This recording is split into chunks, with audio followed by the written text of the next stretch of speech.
उसने वायरस को हे impress बघा करने के लिए हेअर स्पाची शाईन, सिल्की स्मूथ आणि शाईन हेअर.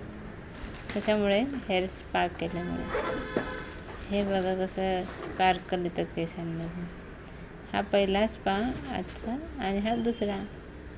मामी होत्या आणि त्यांची भाची. हे बघा कसे केस झालेत मस्तपैकी. स्मूथनिंगचाच रिझल्ट, पण हा फक्त हेअर वॉशपर्यंतच. हेअर वॉश केल्यावर फक्त स्मूथ राहणार, एवढे स्ट्रेट राहणार नाही. एक नंबर. वा वा, छान रिझल्ट हेअर स्पा. करून बघा.